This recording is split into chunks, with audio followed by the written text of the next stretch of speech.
بسم الله الرحمن الرحيم ألف لام ميم صاد كتاب أنزل إليك فلا يكن في صدرك حرج منه لتنذر به وذكرى للمؤمنين اتبعوا ما أنزل إليكم من ربكم ولا تتبعوا من دونه أولياء قليلا ما تذكرون. بسم الله الرحمن الرحيم ولقد كرمنا بني آدم وحملناهم في البر والبحر ورزقناهم من الطيبات وفضلناهم على كثير ممن خلقنا تفضيلا. السلام عليكم ورحمة الله وبركاته. olwaleero tutandika ku somo erikwatagana ne tarbiyatul awlad oba engeri gye tuyinza okutendekamu abaana baffe. Essomo lino liri mu phases eziwerako nga tujja kusooka ne phase ekwatagana ne human perspective, okutunuulira omwana nga tusooka kumutwalira mu kifaananyi eky'omuntu. Byo ebikwatagana n'omuntu, humans al-bashar, kitegereke bulungi nti mu bintu Allah subhanahu wa ta'ala byatonda n'ateeka ku nsi, ekikyasinze okubeera eky'omugaso ennyo era eky'omuwendo ennyo muntu. Omuntu wa mugaso era wa muwendo okusinga ebirala byonna Allah byatonda n'ateeka ku nsi, n'ebyo bye mulengera mu bwengula ng'enjuba, omwezi, emunyeenye. Omuntu wa muwendo nga ekitiibwa kye kisukkulumye ne ku zimalayika.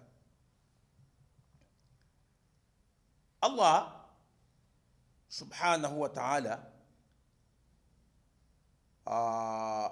mukimanyi bulungi nti ebitonde ebirala byonna yabitonda, buli kimu n'akiwa function yaakyo, omulimo gwakyo. Kyokka ye omuntu Allah yamuwa obuvunaanyizibwa bw'asinga ku bitonde ebirala byonna kusinza Katonda. Olwa aya ya Mukama Katonda egamba wama khalaqtul jinna wal insa illa liya'budun, nti saatonda bantu n'amajinni wabula lwakunsinza. Ate Allah omuntu oyo okumusobozesa okumusinza n'ategeeza nti ebyo byonna ebiriwo yabiteekawo kuweereza muntu. wasakhara lakum ma fi samawati wa ma fi al-ard, nti ye Allah yateekawo ebyo biri mu nsi n'ebiri mu ggulu kuweereza muntu asobole okutuukiriza obuvunaanyizibwa bwe obw'okusinza Katonda. Ku nsonga y'ekitiibwa ky'omuntu, Allah subhanahu wa ta'ala mu ssuura Bani Israel, ssuura ey'e17 aya 71 atugamba bw'ati. Atugambye, walakad karramna bani adama, era mazima twawa abaana ba Adamu ekitiibwa ekiyitirivu. Wahamalnahum fil barri wal bahari, era twabasitula ne tubasukkulumya ku ebyo byonna ebiri ku lukalu n'ebiri mu mazzi. Warazaqnahum min at-tayyibat, ne ku lw'okuliikirizibwa kw'abaana ba Adamu, Allah yabalonderamu ebisinga okubeera ebirongoofu nga bo bye balya, obutafaanana na bitonde birala ebimu birya ttaka, ebimu birya muddo, ebirya ennyama nabyo era bwesanga tibirya mbisi n'ebintu ebifaanana bwe bityo. Naye Allah yateekateekera omuntu endya ye ya mutindo ogusembayo okubeera oguwaggulu ennyo mu bulongoofu. Wafaddalnahum ala kathirin mimman khalaqna tafdila, era bo abaana ba Adamu Allah agamba twabasukkulumya ku bingi ddala bye twatonda olusukkulumya olw'amaanyi ennyo. Mufassirin bagamba nti amakulu ag'ekigambo kino wafaddalnahum ala kathirin mimman khalaqna tafdila kitegeeza nti Allah yasukkulumya omuntu ku bitonde ebirala byonna kasita kibeera nti kitonde. Allah yasukkulumya omuntu ku bitonde byonna. Kakati ekyo kiba kitegeeza nti omuntu ku nsi alina okukwatibwa nga ekyomuwendo.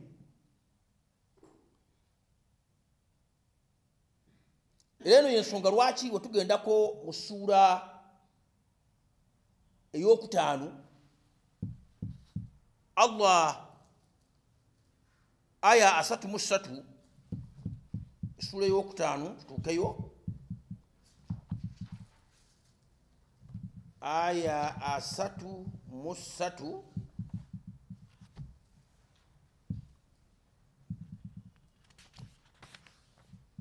Allah atugambye nti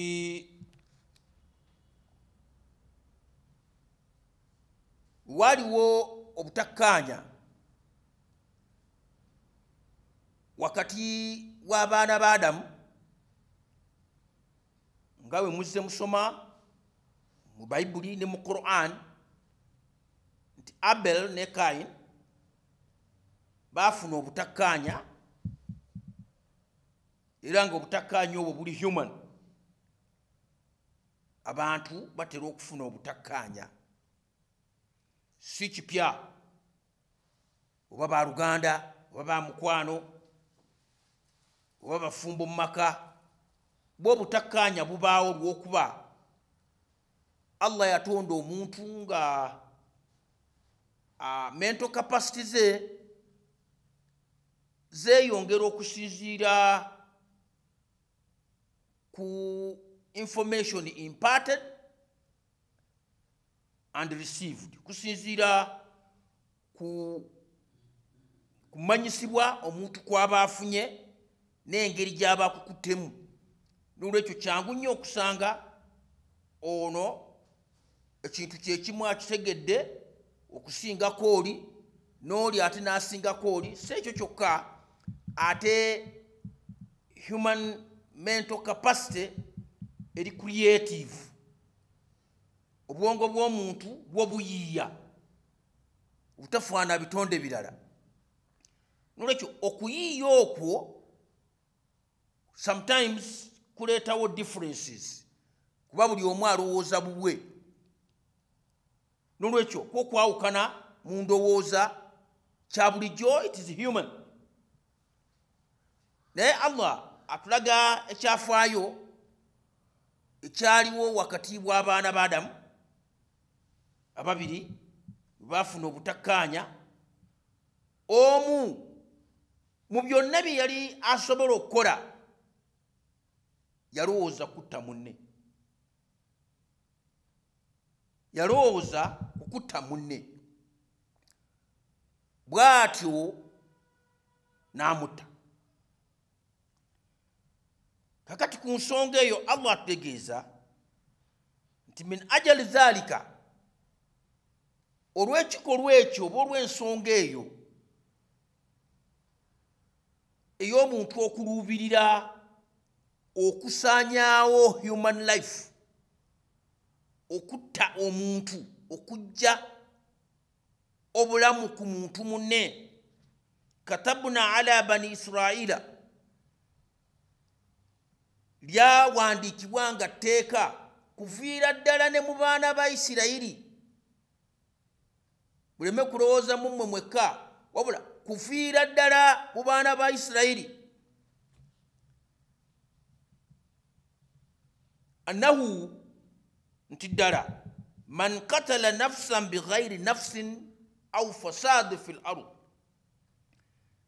singa omuntu yeetantala natta omuntu n'asaanyaawo obulamu bw'omuntu nga omuntu oyo talina kikolwa kikifaanana nti oba abadde mutemu naye asse muntu munne n'olwekyo ali kubonerezebwa, oba nti omuntu oyo taleese butabanguko mu nsi kuviirako omusaayi okuyiika, naye oli olw'akasongasonga buntuntu butonotono obutaliimu makulu nga tazizza musango gwa naggomola ng'ogwo oli wamutta, fakaannama katala nnaasa jamian, afaanana nga akutte ekitala n'asanjaga abantu bonna abali ku nsi. Omusango gwafuna, omusango gwafuna ng'ossa omuntu obo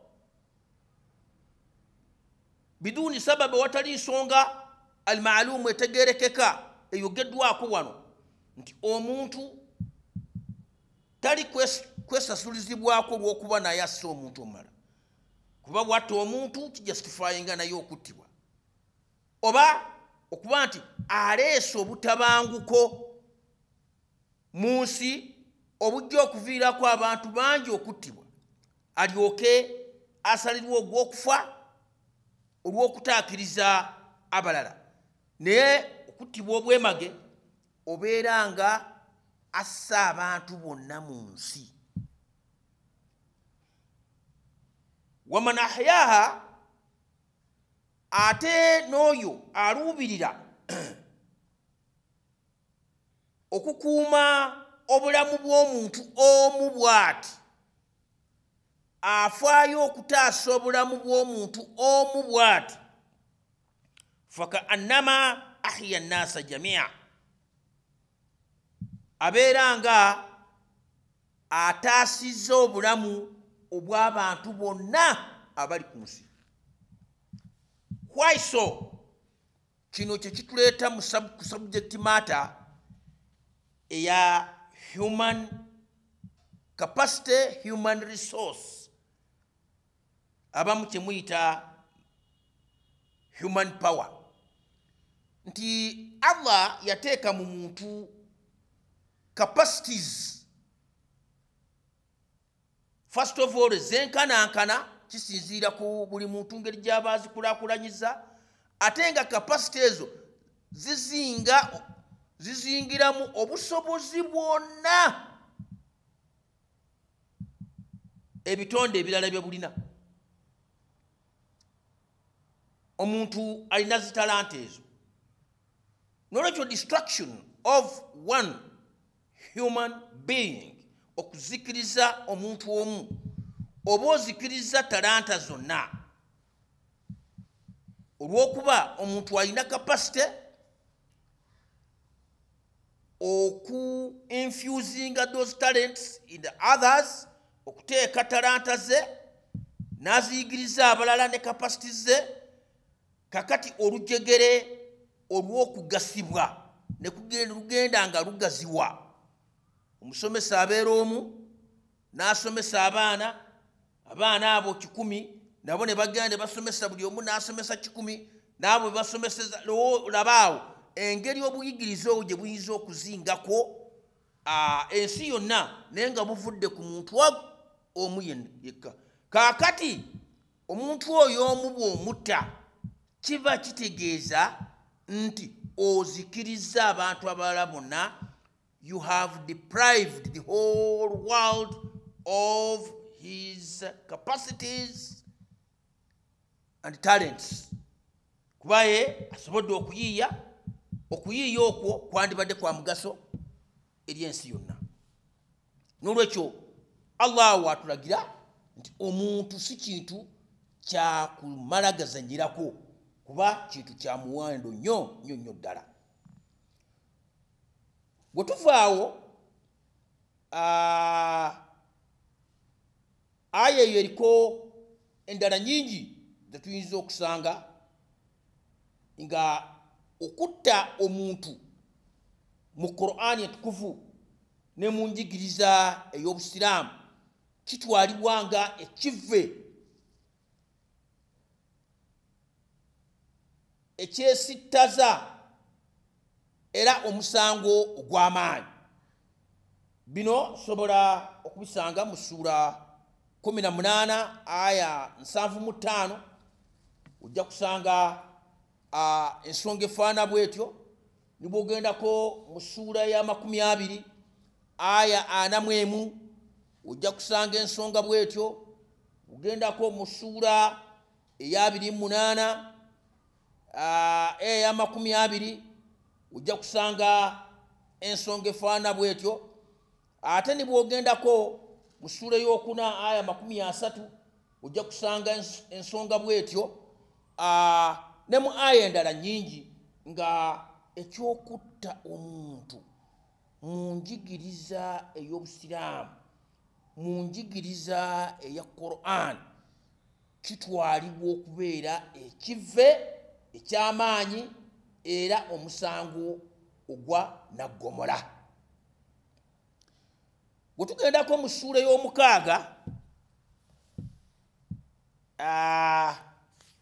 ssuura ey'omukaaga aya 152, aya 152, tusangamu era okwongera okutangaazibwa ku nsonga eyo nga Qur'ani entukuvu ettotola omuntu byasaana okutwala nga eby'omugaso ennyo mu bulamu bwe.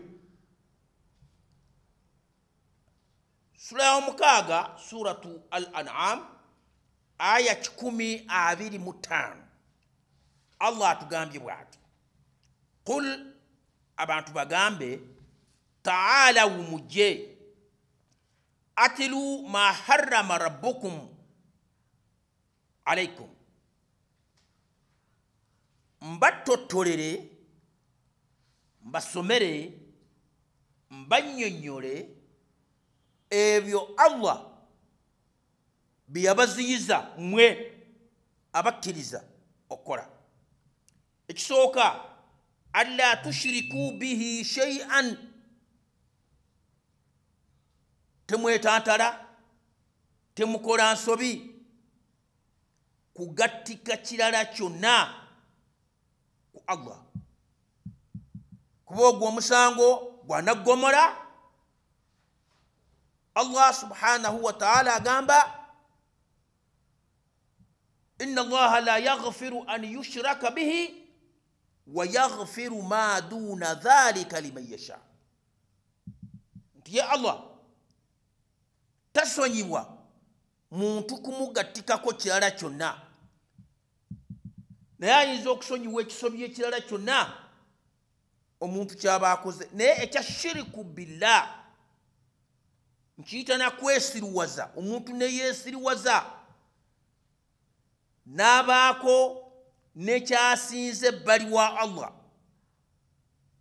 oba kyalowoolezaamu ebbali wa Allah oba kyayogera n'akuliriza okusinga Allah, ogwo musango gwanaggomola, Allah tagusonyiwa. Ekyokubiri, wabil walidaini ihsana,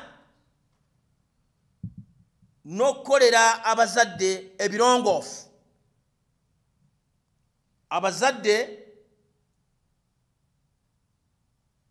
mahuma kaanu nibwe babeera ki, oba bakkiriza oba si bakkiriza, etteeka ligambye abazadde bayise bulungi.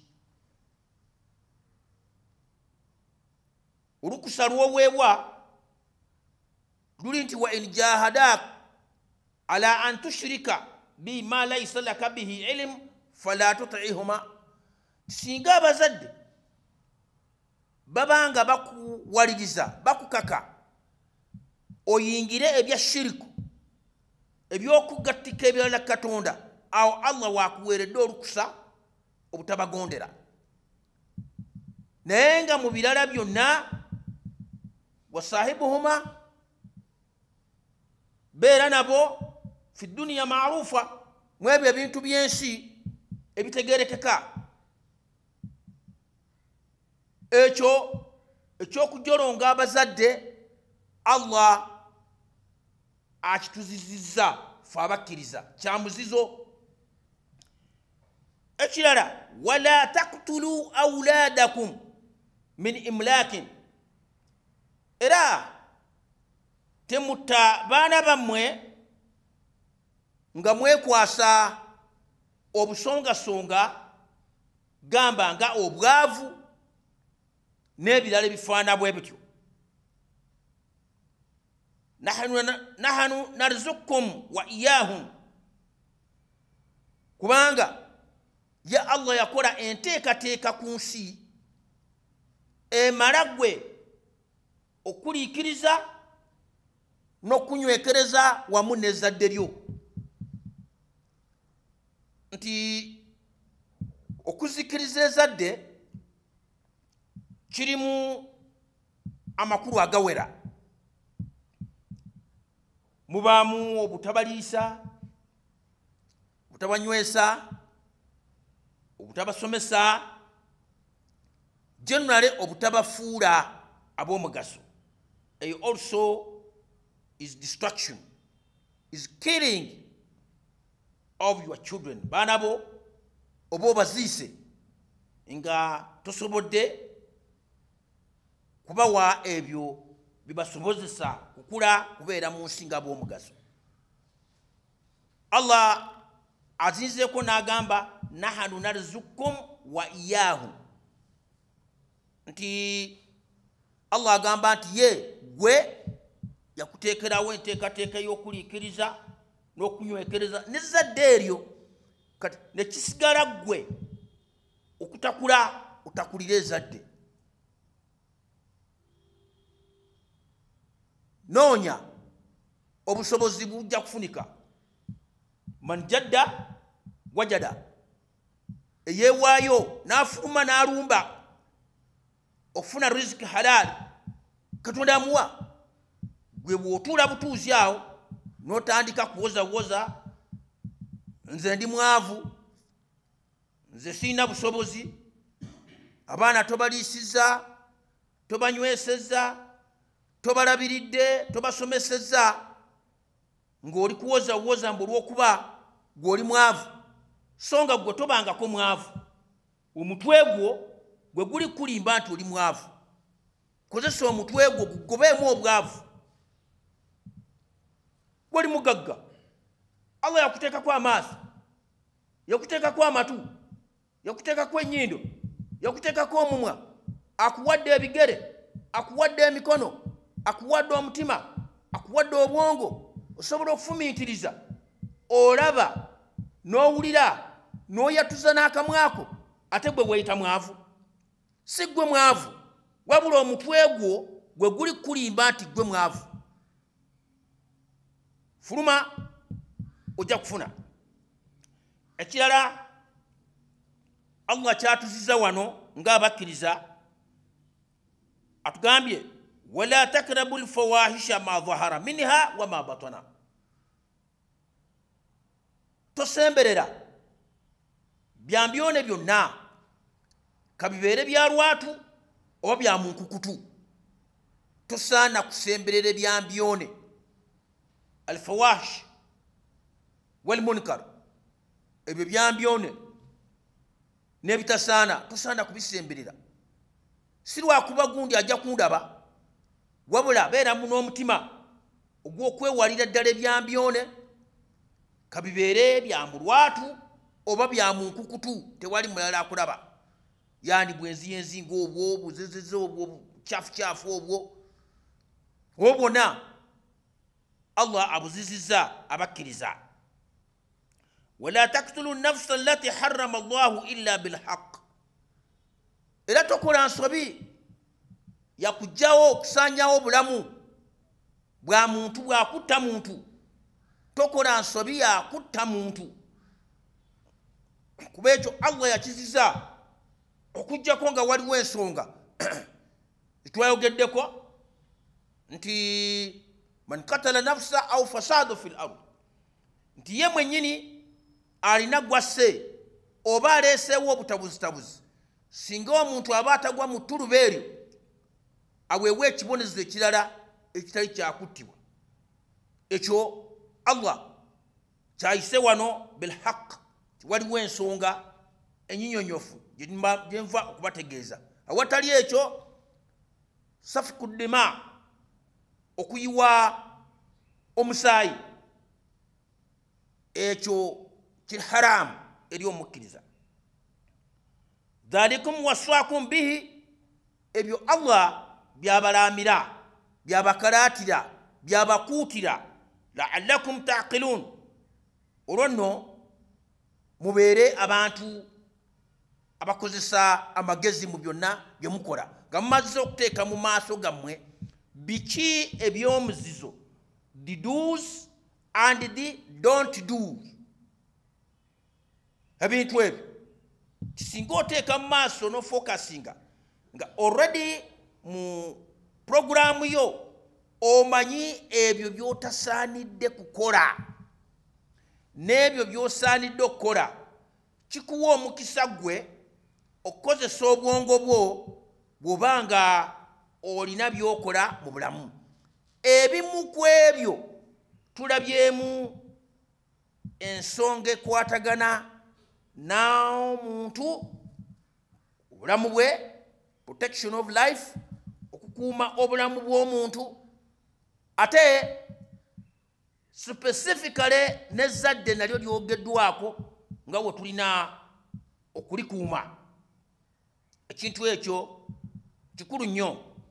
Nibwe tugendako mu sura ey'omusanvu, sura Al-Araf, aya eya 32, era tujja kusanga ensonga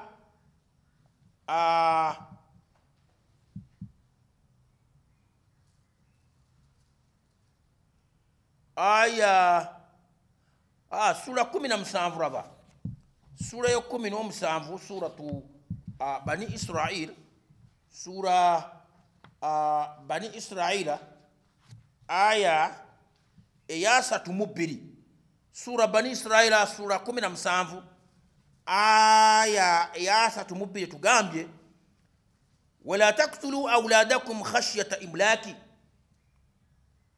era temutta zadde lyammwe, temuzikiriza zadde lyammwe, temukotogera zadde lyammwe nga mwekwasa obwavu.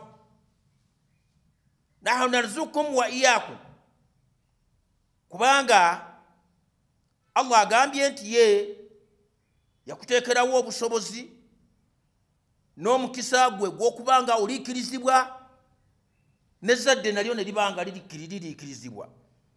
Inna katlahum kana khit'an kabira kuba okutta oba okuzikiriza oba okutogera ezzadde kibi kisufu nsobi y'amaanyi. Wano kyewuunyisa Allah subhanahu wa ta'ala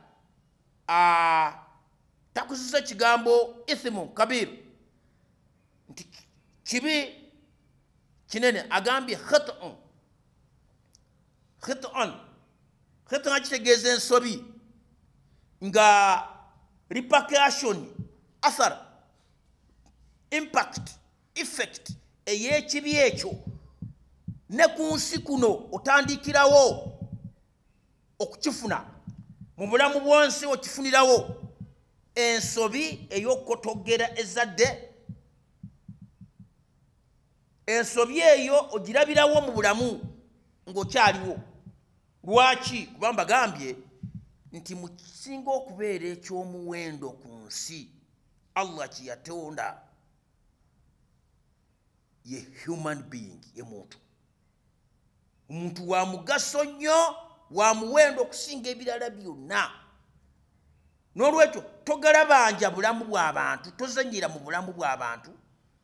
Ate Allah bw'abanga akuwadde ezzadde, akuwadde your own manpower, akuwadde human resource, kisinziira ku ngeri gy'ohandlinga that human resource oganyulwemu oba gy'omishandlinga that human resource Katonda gy'akuwadde obeere nga okoze khitm, ensobi ey'amaanyi, the repercussion of which will affect you throughout your life. Nga ekizibu ekyo n'ensobi eyo egenda kukukosa obulamu bwo bwonna, kulagajjalira zadde, kukotogera zadde.